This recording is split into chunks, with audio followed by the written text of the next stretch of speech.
6월 평가원 보기 전까지 가사랑 연시조를 총정리하는 거예요. 가사랑 연시조를 총정리. 몇 편 안 됩니다. 몇 편 안 돼가지고 다음 달까지 하면 충분히 가능해요. 무조건 그 중에 한 편이 나오게 돼 있어요.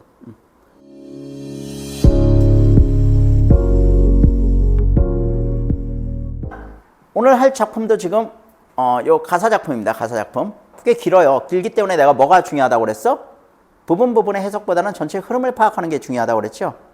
이 작품은 이제 최득기 선생님의 봉상곡이라는 작품입니다. 봉상곡.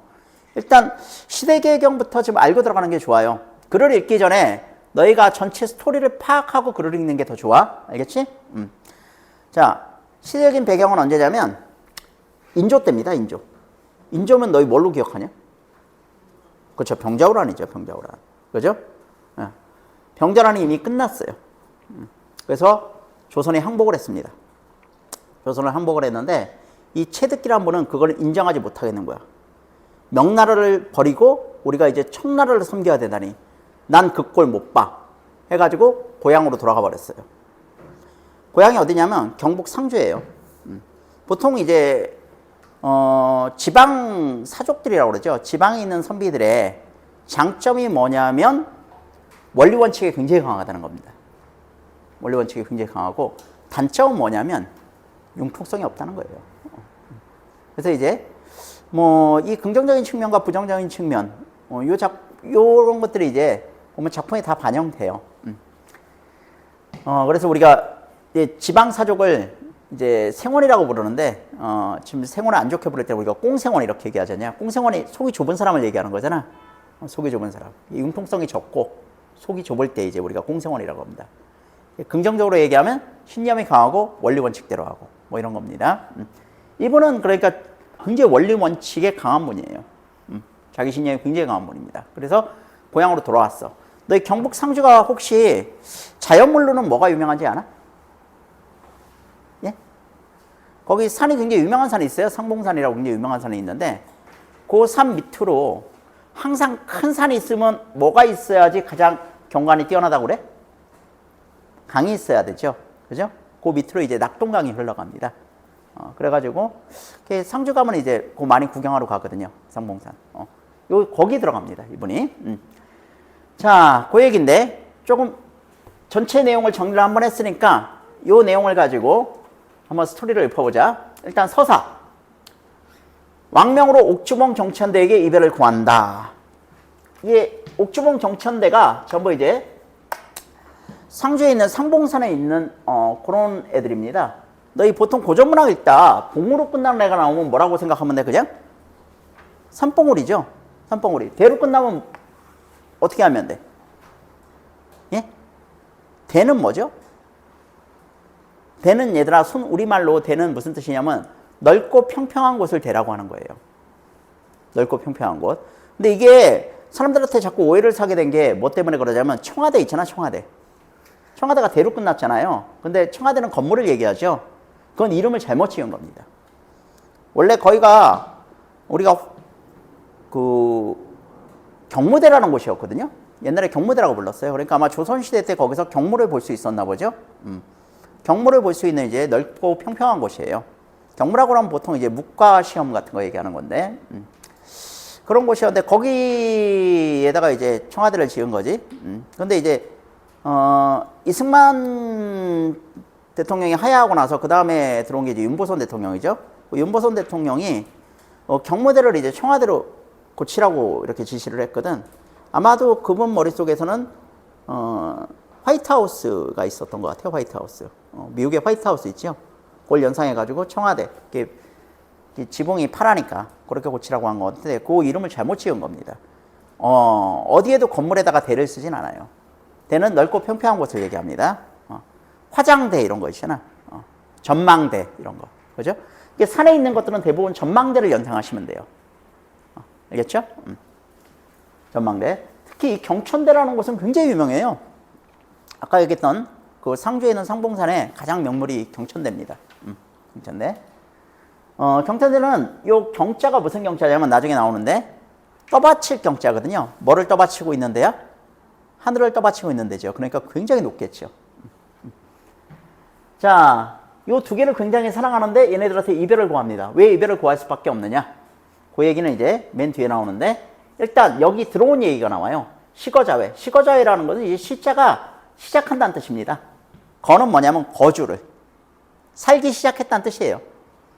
거는 살기 시작했다는 뜻이고 맨 끝에 회는 회포죠. 회포. 살기 시작한, 여기에 정착해서 살기 시작한 자기의 회포를 이야기하는 게 시거자회인데 자, 여기 어떻게 들어오게 됐느냐? 노련의 분노로 들어오게 됐대요. 노련의 분노. 이거는 이제 고전문학에 나오는 관용적 표현인데요. 노련은 뭐 고사에 나오는 인물이겠죠. 이 인물은 제가 알기로는 이제 왜 분노했냐면 두 명의 임금을 섬기라고 그래가지고 분노를 합니다. 이 사람이. 원래 이 사람이 주나라 사람인가 그럴 거예요. 근데 다른 나라 임금을 섬기라고 그러니까 굉장히 분노했어요. 그게 이제 노련의 분노입니다. 그러니까 이거는 뭔지 알겠죠? 지금 명나라를 저버리고 청나라를 섬기라고 한 것에 대한 분노예요.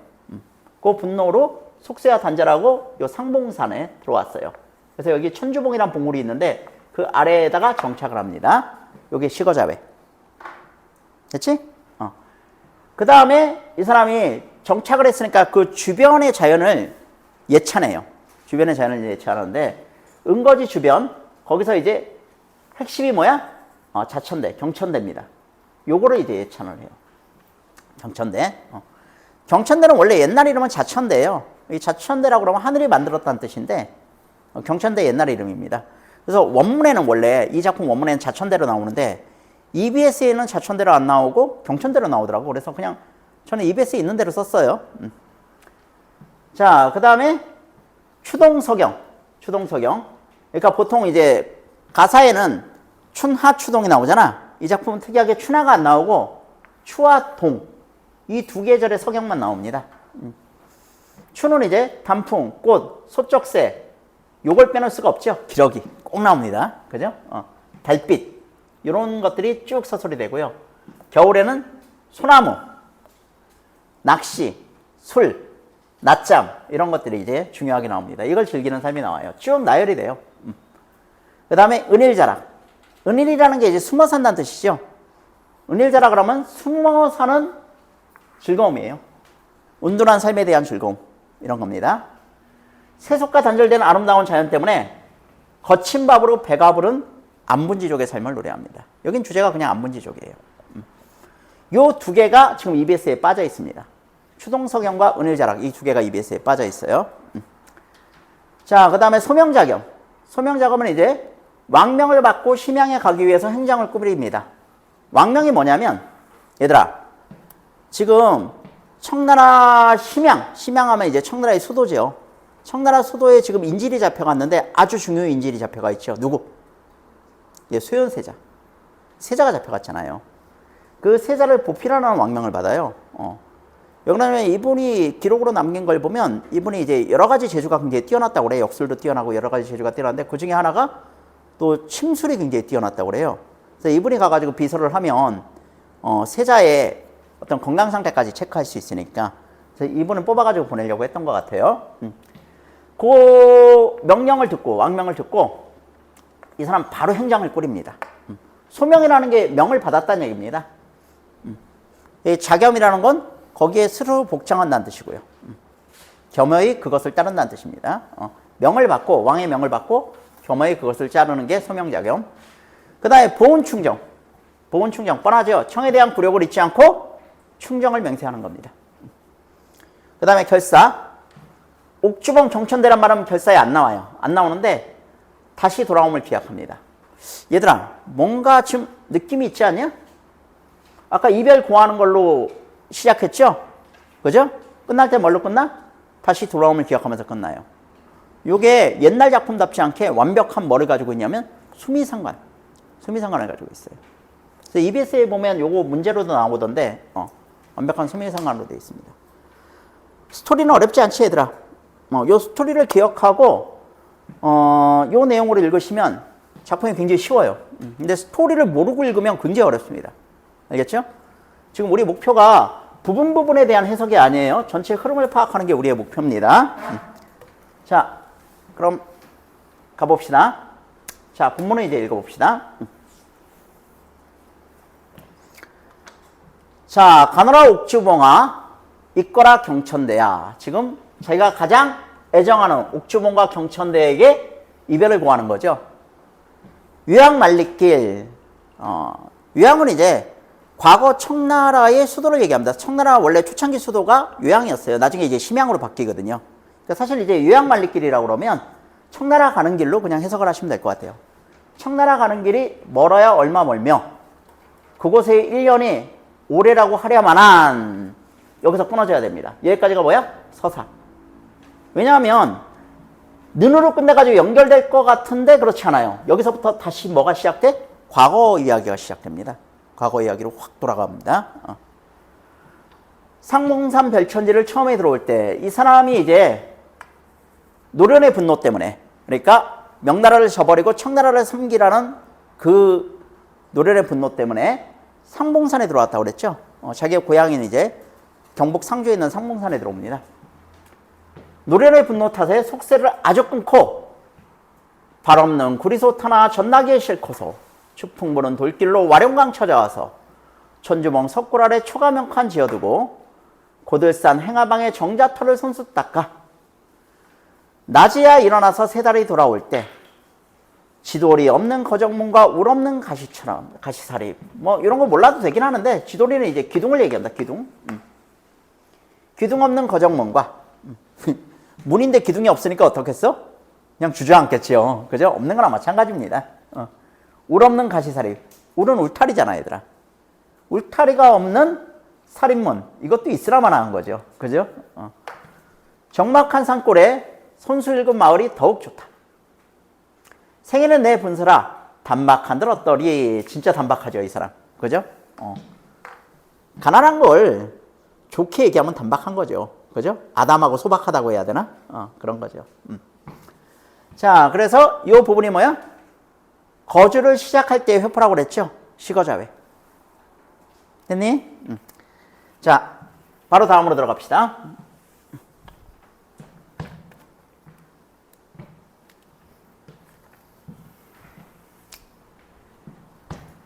자, 밝은 세상 한 귀퉁이에 버린 백성 되어서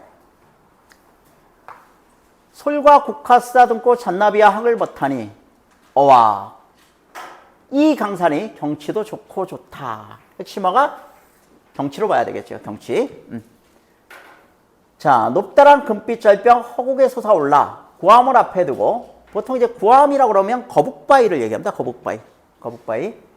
경호 위의 손 모양은 삼신산 제일봉이 6자리 머리에 벌려 있는 듯. 그러니까 일단 봉우리가 나오는 거죠. 경치 중에 핵심이 봉우리가 먼저 나옵니다. 호공에 솟아오른 절벽. 이게 봉우리죠. 붉은 놀 흰 구름에 곳곳에 그늘이요. 유리 같은 온갖 경치 빈 땅에 깔렸으니 유리 같은 온갖 경치가 빈 땅에 깔렸대. 봉우리는 이제 위에 있는 거고, 그죠? 위에 있는 경치고, 요건 이제 밑에 있는 경치죠. 밑에 있는 경치인데 땅에 뭐가 깔려있대? 유리 같은 경치가 깔려있대. 그러니까 유리 같다는 것은 뭔가 맑고 투명한 게 깔려있는 거죠. 그죠? 그 맑고 투명한 게 뭔지 봅시다. 용문을 옆에 두고 펼쳐진 모래밭은 요 모래만 나오네. 8폭 돌병풍을 옥난간에 두른 듯 맑은 모래 흰돌이 구비구비 경치로다. 맑은 모래 흰돌 이런 게 뭐예요? 유리죠. 유리. 유리. 그래서 경치는 딱 두 개예요. 뭐야? 봉우리랑 뭐야? 봉우리랑 모래밭. 봉우리랑 모래밭. 이 모래밭을 뭐라고 표현했어? 유리 같은 경치라고 표현했잖아. 그렇지? 맑은 모래와 흰돌, 맑다와 하얗다. 이런 이미지를 우리 유리라고 읽으면 되겠죠. 자, 근데 여기까지는 그렇게 사실 중요한 게 아니에요. 이미 알고 있어. 이 사람이 읊는 경치 중에 넘버원은 뭐야? 경천대죠. 경천대. 그죠? 그 중에 좋은 것은 무엇이 더 나은가? 구암이 물을 굽혀 천백척 솟아올라. 이 물은 이제 낙동강 줄기를 얘기하겠지. 구름 위로 우뚝 솟아 하늘을 그었으니 괴다가 무슨 뜻? 괴다가 무슨 뜻? 떠받치다. 이런 뜻이죠. 떠받치다. 요 정도 뜻은 알아두세요. 떠받치다. 하늘을 떠받치고 있으니 오와 경천대야 네 이름이 과연 헛된 것 아니로다. 여기 핵심이 경치의 핵심이 경천대라고 이미 알고 있었잖아요. 우리. 그지? 경천대였습니다. 경천대. 자, 경천대. 낙동강 위로 솟아오른 높은 대예요. 대. 알겠죠? 산봉우리에 있는 대입니다.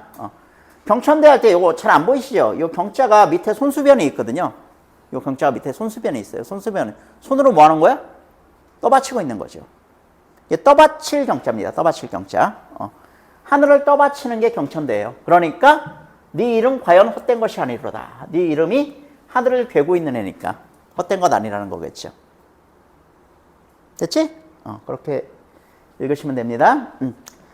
자, 여기까지가 경천대 성경인데 그 다음에 내가 두 개가 생략됐다고 그랬어. 두 개가. 하나는 뭐야? 추동서경. 이거는 봄과 여름은 안 나오고 가을과 겨울의 경치가 나온다고 그랬죠. 가을과 겨울의 경치. 본문을 굳이 읽을 필요 없어요. 어차피 가을과 겨울 경치가 쭉 나열되는 거야. 요게 꼭 꽤 길어요. 꽤 길어가지고 요거를 읽어가지고 우리가 소화하는 건 굉장히 소모적인 것 같아서 입시의 핵심은 역시 효율 아니냐. 우리가 좀 문학작품 감상이 목적이 아니잖아요. 입시가 목적이잖아요. 그죠? 이런 게 있다는 거 정도만 알아두세요. 이게 입시에 나와도 크게 어렵지 않습니다. 흐름만 파악하면. 그 다음에 뭐 나온다고?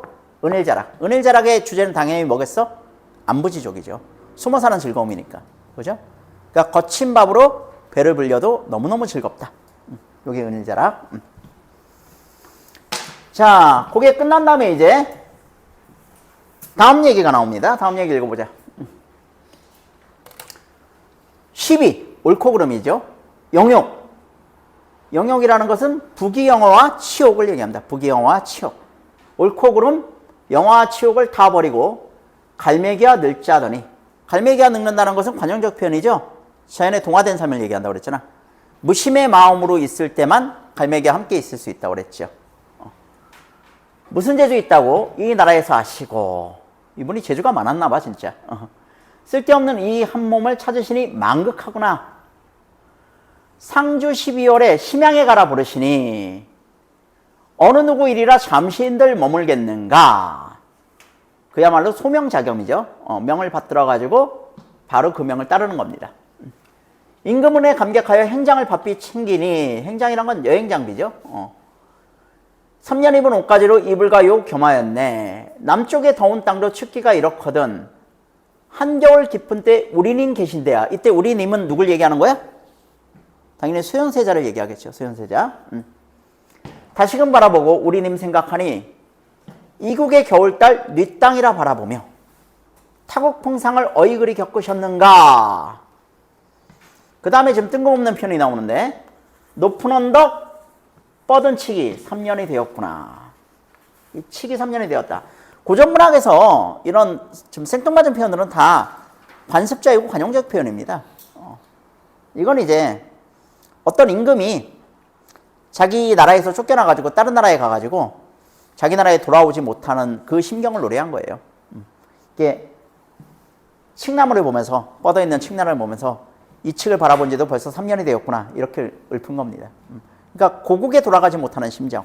이것에 대한 이제 관용적 표현이라고 보시면 됩니다. 자, 여기까지가 소명자겸, 소명자겸. 그 다음에 이제 우구충정 남았죠. 보온충정. 굴욕이 이러한데 꿇은무릎 언제 펼까? 자, 굴욕, 꿇은무릎. 병자호론 때의 치욕을 얘기하는 거죠. 청나라에 항복했던 치욕. 조선에 사람이 없어. 이 사람은 이제 인재를 얘기하는 거죠. 오랑캐의 신하가 되었으니 300년 예약 문물은 다 어디로 갔단 말인가?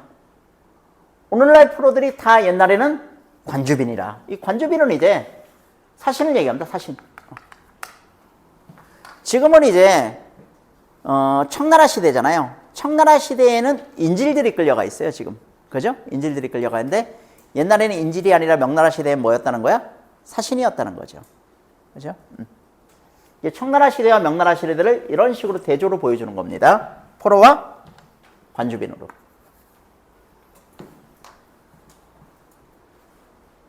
실제로 이제 병자호란의 전쟁의 특징이 인질을 무척 많이 끌고 갔죠. 그죠?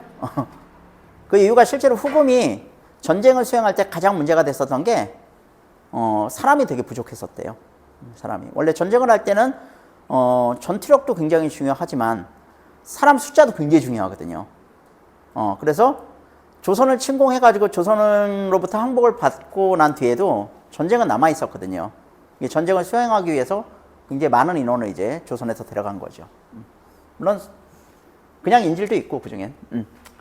자, 태평시절 막히고 찬란한 문물이 사라지니 동해물을 어찌 퍼올로 이 굴욕을 시칠런가. 오나라 궁궐에 섭을 쌓고 월날의 산에 쓸개를 매다니. 요거는 이제 관용적 표현입니다. 또 오나라 궁궐에 섭을 쌓고 월날의 산에 쓸개를 매다니. 섭은 뭔지 아니? 혹시? 섭, 땔감입니다. 장작 같은 거예요. 장작. 쓸개는 뭔지 알지? 쓸개. 간인가 이거? 그지? 이거 이제 사자성어로 뭐라 그러니? 와신상담이라고 그러죠. 와신상담. 와가 이제 눕는다는 뜻이거든. 어디에 눕냐면 섭에 눕는 거예요. 섭에 눕는 거. 이게 와신이고, 상담은 뭐를 하는 거야? 담. 예, 쓸개를 하는 겁니다. 쓸개. 쓸개를 하는 거예요. 굉장히 쓰지요, 이거. 그러니까 이게 어떤 상태야? 잠을 자는데 잠자리에 눕는 게 아니라 땔감에 눕는데요. 그럼 굉장히 불편하겠죠. 잠이 잘 안 오겠죠. 그죠?